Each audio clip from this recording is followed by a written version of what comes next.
امام نے ضرور سوچا ہوگا اے بہن مانگنا کیا چاہتی ہے، اگر گھر ہوتا تو جو تو چاہتی تجھے عطا کر دیتا، اگر مال و زر اس وقت ہوتا تو تجھے کبھی انکار نہ کرتا۔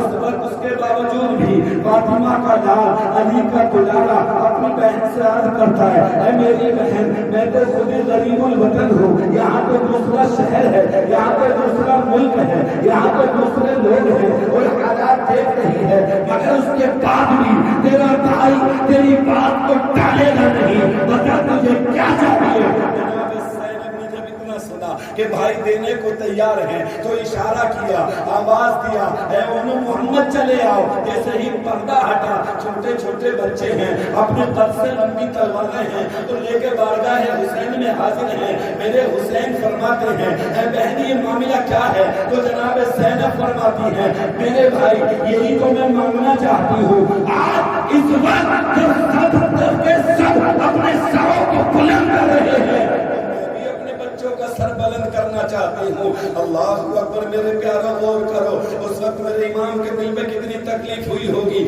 کہ چھوٹے چھوٹے بچے جن کی کھیلنے کی عمر ہے، جن کی پڑھائی کی عمر ہے، جو تلوار کی صلاحیت نہیں رکھتے، وہ میدان کارزار میں جانے کے لیے اجازت طلب کر رہے ہیں۔ میرے امام نے کہا بہن تیرے نذرانے کو میں نے قبول کر لیا مگر میں انہیں رن میں جانے کی اجازت نہیں دوں گا۔ اسی اثنا میں جناب زینب اشارہ کرتی ہے اور وہ محمد امام حسین کا دامن پکڑ لیتے ہیں، عرض کرتے ہیں مامو جان ہمیں دیکھیے ہم جوان ہو گئے، ہماری تلواریں اتنی بڑی ہو گئی، ہم نے مامو جان اپنی تلواروں کو پورے دن ریت میں رگڑ رگڑ کے چمکا لیا ہے، ہمت نہیں ہاریں گے، آپ اجازت تو دیجئے ان باطلوں کو بتا دیں گے کہ فاطمہ کے دودھ کی حلاوت کی عظمت کتنی بلند و بالا ہے۔ میرے ماموں نے اجازت دیجئے ہم ان کو دکھا دیں گے علی کے شیر کے خون میں کتنی قوت و طاقت ہے۔ میرے امام نے جب بچوں کی اس حالت کو دیکھا تو اللہ کا شکر ادا کیا اور کہا میری بہن زینب میں نے تیری اور تیرے بچوں کی قربانی قبول کر لی ہے مگر رن میں جانے کی اجازت نہیں دیتا۔ زینب پکارتی ہے اگر میرے بھائی رن میں یہ نہیں جائیں گے تو مجھے بتائیے کل بروز حشر میں اپنی ماں کے سامنے کس طرح کہوں گی؟ اگر فاطمہ نے پوچھ لیا میری بیٹی زینب میں نے تجھ سے کہا تھا کہ ہر حال میں اپنے بھائی کے ساتھ رہنا، تم نے اپنے بچوں کو بچا لیا، تو میں کیا جواب دوں گی؟ میرے بابا علی بن مرتضیٰ نے اگر کہا کہ میرے بیٹے کو مدد کی ضرورت تھی، زینب تو بتا تم نے کیا کیا ہے؟ اگر نانائے مصطفیٰ کائنات کے مختار مصطفیٰ نے پوچھ لیا تو میں کس طرح کہوں گی؟ اگر میرے سسر جعفر طیار نے پوچھ لیا کہ میرا بھتیجا اس حال میں تھا تو بتا تم نے کیا کیا، تو میرے بھائی بتاؤ میں کیا جواب دوں گی؟ میں تمہیں علی کی سخا کا، فاطمہ کی رضا کا، مصطفیٰ کی عظمت کا وہ واسطہ دے کے کہتی ہوں میرے بیٹوں کو رن میں جانے کی اجازت دے دیجئے تاکہ کل مصطفیٰ کی بارگاہ میں یہ کھڑے ہو کے کہہ سکیں آقا نانا ہم چھوٹے تھے مگر آپ کی امت پر غلام ہے۔ کیا بات ہے، سبحان اللہ، نعرہ تکبیر، نعرہ رسالت، جشن شہیدان کربلا کانفرنس، نعرہ تکبیر، نعرہ رسالت۔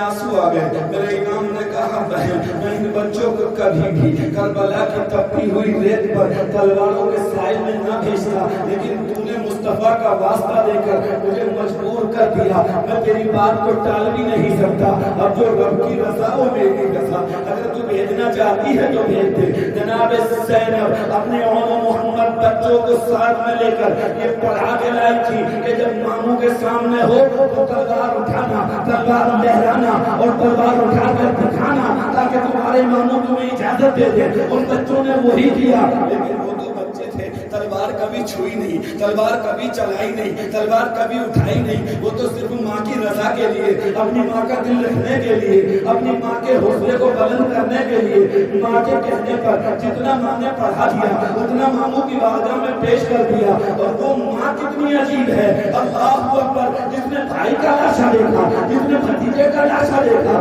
جس نے خاندان والوں کے لاشے دیکھے، جو سامنے تلوار دیکھ رہی ہے، جو نیزے دیکھ رہی ہے، جو کالے دیکھ رہی ہے، جس کی نظر یزیدیوں کی قوت پر ہے، جس کی نظر یزیدیوں کی تعداد پر ہے، اور اس کے بعد بھی اپنے بچوں کو اپنے بھائی کا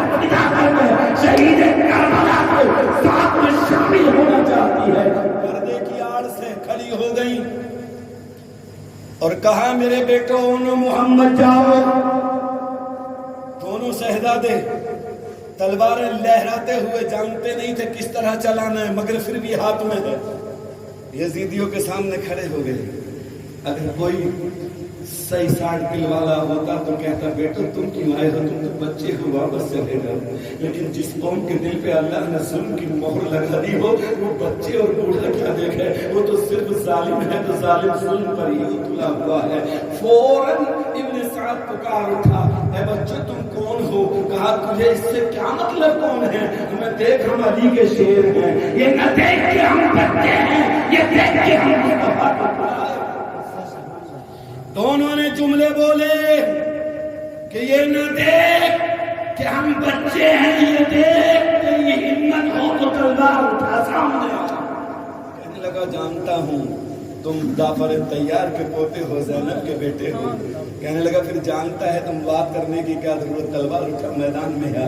میرے بھائیو وہ بچے تھے تلوار کیا چلاتے، وہ بچے تھے مقابلہ کیا کرتے، وہ بچے تھے ہمت پر، وہ بچے تھے ان کے مقابلے میں کیسے کھڑے ہوتے، کیسے بھالے کو اپوار روک پاتے، کیسے ڈھال کوار روک پاتے. وہ تو بچے تھے، وہاں تلوار کیا چلانا تھی، ماں کو راضی کرنا تھا، ماموں کی بارگاہ میں اپنی ماں کا سر بلند کرنا تھا. اللہ اکبر. زمین نے دیکھا، آسمان نے دیکھا، ان ظالموں کو ظلم پر ذرا بھی افسوس نہ ہوا. ان بچوں کے بچوں کو بھی نہ دیکھا، بلکہ بچوں پر بھی تیر چلائے، ڈھالے چلائے اور دونوں معصوموں کو شہید کر دیا. آپ غور تو کریے کربلا کیا ہے، خالی یہ سب تو نہیں کربلا ہے. کربلا دیکھیے کیا ہے، پردے کی آڑ سے ماں دیکھ رہی ہے اپنے شہیدوں کی قربانی کو، ماں دیکھ رہی ہے اپنے آخرت کے سہارے کو، ماں دیکھ رہی ہے اپنی آنکھوں کے تاروں کو، ماں دیکھ رہی ہے اپنے دلاروں کو، ماں دیکھ رہی ہے اپنے سہاروں کو، ماں دیکھ رہی ہے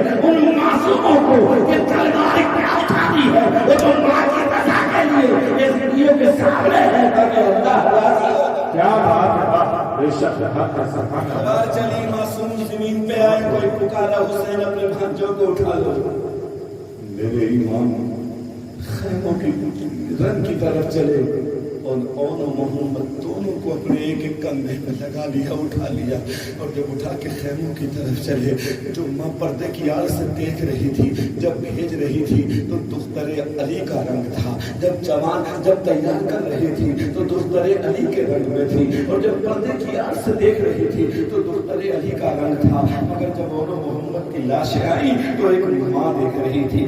ماں آخر ماں ہوتی ہے. چیخ نکل پڑی، دونوں کو ساتھ میں لیا، دونوں کے بیچ میں لیٹ گئی اور کہا میرے بیٹو مجھے معاف کر دینا، میں نے تمہیں تلواروں کے بیچ میں بھیج دیا، لیکن اس لیے بھیجا تاکہ تم بھی اللہ کی بارگاہ میں سر اٹھا کے کر سکو. اے میرا مصطفیٰ، جب آپ کے نوازے کا ثابت کوئی نہ تھا تو ہم اپنے بچپن میں بھی ہوتے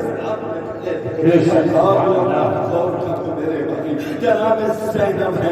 دونوں بچوں کی لاش ادھر ادھر لٹا کر کے اس کے بیچ میں لیٹی ہے. علماء فرماتے ہیں آپ پر نشی طاری ہو گئی، بے ہوش ہو گئی. دونوں خون میں لتی لاشوں کو اٹھا لپٹائے ہوئے چمٹائے ہوئے ہیں. جناب پیارے امام فرماتے ہیں اے شہربانو زینب کو ہوش میں لاؤ، اے شہربانو زینب کے لیے کچھ کرو. جناب شہربانو ام لیلہ فرماتی ہیں اگر انہیں ہوش میں لانا ہے تو علی اکبر کو بلاؤ. اللہ اکبر. کون علی اکبر؟ علی اکبر تو تیاری کر رہا ہے، علی اکبر تو پٹکا باندھ رہا ہے، علی اکبر تو اپنی تلوار اٹھائے ہوئے ہیں، علی اکبر تو نیزوں کی تیاری کر رہے ہیں، علی اکبر تو اپنی ڈھال اٹھائے ہوئے ہیں. کسی ام لیلہ نے آواز دی تو کیا دیکھا؟ علی اکبر تیار ہیں اور فرماتے ہیں پھوپھی اپنے آخری شہید بھتیجے کے آخری دیدار کو کر لو، تمہارا بھتیجا تمہارے سامنے کھڑا ہوا ہے. جناب علی اکبر تیاری کے عالم میں اپنی ماں سے بھی خوشامد کر رہے ہیں، اپنے ساتھیوں سے خوشامد، اپنی ماں سے بار بار ضد کر رہے ہیں، ام لیلہ ام دربار سے بار بار کہہ رہے ہیں. اس کے بعد جیسے دیکھا کہ پھوپھی زینب دونوں لاشوں کے بیچ میں ہیں اور بے ہوش ہیں تو جناب علی اکبر نے اپنے رخسار کو زینب کے تلووں پہ مل دیا. جیسے ہی بیٹے کی تلووں کی ٹھنڈک پیروں میں پہنچی آنکھیں کھول دی اور فوراً علی اکبر کو دیکھ کے فرمایا علی اکبر تم کیا کر رہے ہو؟ کہا پھوپھی مجھے اجازت دے دو، میں بھی رن میں جانے کی تیاری کر رہا ہوں، میں بھی اجازت چاہتا ہوں۔ جناب زینب نے کہا بیٹے اب تم نہیں جاؤ گے کیونکہ تمہارا بدلہ تو اونو محمد کی شکل میں دیا جا چکا ہے، تم تو ہمارے چہیتے بیٹے ہو، تم تو ہم شکل پیغمبر ہو، تم تو مصطفیٰ کی شبیہ ہو، جب آقا کی یاد آتی ہے تمہیں دیکھ لیتے ہیں دل کو تسلی مل جاتی ہے۔ اور کہاں جا رہے ہو؟ اب دیکھو نا خیمے میں کوئی بھی ایسا جوان نہیں ہے جیسے تم ہو، کوئی بھی ایسا فرد نہیں ہے جیسے تم ہو، آپ وہ ہو جسے دیکھ کے تسلی مل جاتی ہے۔ آپ تو میرے بھائی کا سہارا ہو، آپ تو میرے بھائی کا آسرا ہو، میں تمہیں کبھی اجازت نہیں دے سکتی۔ فوراً جناب ام لیلہ کا دامن پکڑتے ہیں اور کہتے ہیں ماں آپ تم بھی اجازت دے دو اور جناب پھوپھی سے بھی اجازت دلوا دو۔ حضرت ام روبہ فرماتی ہیں بیٹے میں تمہیں اجازت نہیں دے سکتی کیونکہ تمہاری پرورش زینب نے کی ہے، آج اگر زینب کہے گی تب تمہیں اجازت ملے گی۔ حضرت زینب کا قدم پکڑ لیتے ہیں، عرض کرتے ہیں پھوپھی آج میں تمہیں چھوڑوں گا نہیں، آج تک کچھ مانگا نہیں، آج تک کچھ سوال نہیں کیا، آج تک کچھ تمنا نہیں کی، آج تک کچھ آرزو نہیں کی، تم نے میری پرورش کی ہے، تم نے میری دیکھ ریکھ کی ہے، تم نے مجھے پروان چڑھایا ہے، تم مجھے اپنی نظروں کے سامنے رکھتی ہو، میں نے کبھی تم سے کوئی سوال نہیں کیا، مگر آج تمہیں مصطفیٰ کا واسطہ دیتا ہوں، وہ بھی خود بھی اجازت دے دو، میری ماں سے بھی کہتا دو۔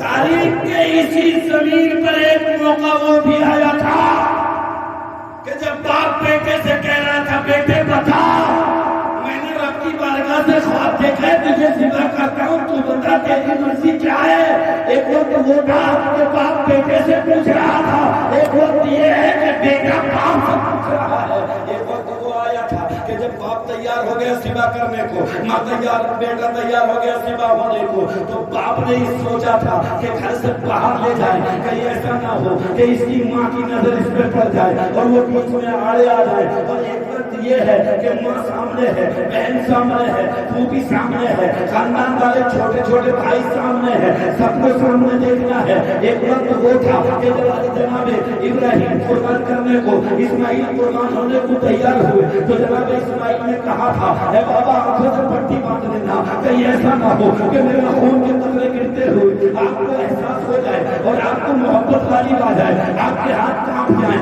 آپ کے دل میں میری محبت آ جائے۔ اور ایک بیمار وہ ہے کہ بیٹا خود کہہ رہا ہے بابا یہاں پٹی کی ضرورت نہیں، یہاں تو خیمے سے ملاحظہ کرنا ہے کہ تمہارا بیٹا تمہاری منشا کے تحت قربانی دیتا ہے۔ کیا بات ہے، سبحان اللہ سبحان اللہ۔ جب بیٹا تیار ہوا ذبح ہونے، باپ تیار ہوا ذبح کرنے، تو بیٹے نے کہا بابا اپنی آنکھوں پہ پٹی باندھو، میرے ہاتھ پیر کو باندھ لو تاکہ چھری چلانے میں دقت نہ ہو۔ مگر واحد کربلا جوان بیٹا باپ کے سامنے کھڑا ہے، یہ نہیں کہتا کہ پٹی باندھو، بلکہ کہتا ہے بابا اجازت دے دو، علی کی سخاوت کو سخاوت کو ظاہر کرنا میرا کام ہے، اجازت دینا تمہارا۔ بے شک سبحان اللہ سبحان اللہ، زندہ باد۔ جناب علی اکبر تیار ہو گئے، شہر بانوں نے بڑا نہیں کیا، جناب زینب تیار نہیں ہے، پیارے حسین سے اجازت مل گئی، جناب زینب نے بھی اجازت دے دی، جناب شہر بانوں نے بھی تیار کر دیا، اور جناب علی اکبر جب تیار ہوئے گھوڑے پہ بیٹھے، یہ سیدھیوں کے سامنے جا کے کھڑے ہوئے تو منظر دیکھیے، ایک نوجوان ہاشمی شیر، علی کا دلہا، مصطفیٰ کا دلبن، فاطمہ کی آنکھوں کا تارا، اکیلا 22,000 لشکر کے سامنے کھڑا ہے اور پکار رہا ہے یزیدیو اگر تم میں کوئی لڑنے کے لائق ہو، اگر کوئی بہادر ہو، اگر کوئی طاقت والا ہو تو میرا مقابلہ کرو، مجھے دیکھو میں کون ہوں، میرا نام علی اکبر ہے، میں حسین کا بیٹا ہوں، ہم شکل پیغمبر ہوں، اگر ہمت ہے تو آؤ تو میں دکھا دوں گا کہ علی کے خون میں کتنی قوت ہے، تمہیں احساس ہو جائے گا کہ بھوک اور پیاس ہماری قوت کو توڑ نہ سکی، بلکہ بھوک اور پیاس نے ہمیں ہمت اور استقلال کا سہارا۔ جانتے ہو ابن سعد نے کیا کہا؟ ابن سعد پکار اٹھا، عمر بن سعد، اے علی اکبر میں تمہیں جانتا ہوں، تم تو ہم شکل پیغمبر ہو، مصطفیٰ کی شبیہ ہو. تمہیں دیکھ کے تو لوگ یہ احساس کرتے ہیں کہ جیسے مصطفیٰ کو دیکھ رہے ہیں. تم جوان ہو، ہاشمی خاندان کے بیٹے ہو، اہل بیت اطہار کے فرزند ہو. تم ہماری طرف آ جاؤ، تمہیں امان دے دیں گے، تمہیں دولت بھی دیں گے، تمہیں مال بھی دیں گے. تم ہم شکل پیغمبر ہو، شبیہ مصطفیٰ ہو، لوگوں میں جلدی مقام حاصل کر لو گے. اللہ اکبر. جب اس نادان میں نے کہا تو ہاشمی شہزادہ پکار اٹھا، بڑا نادان ہے تو، بڑا احمق ہے تو، ہم شکل پیغمبر کو بچانا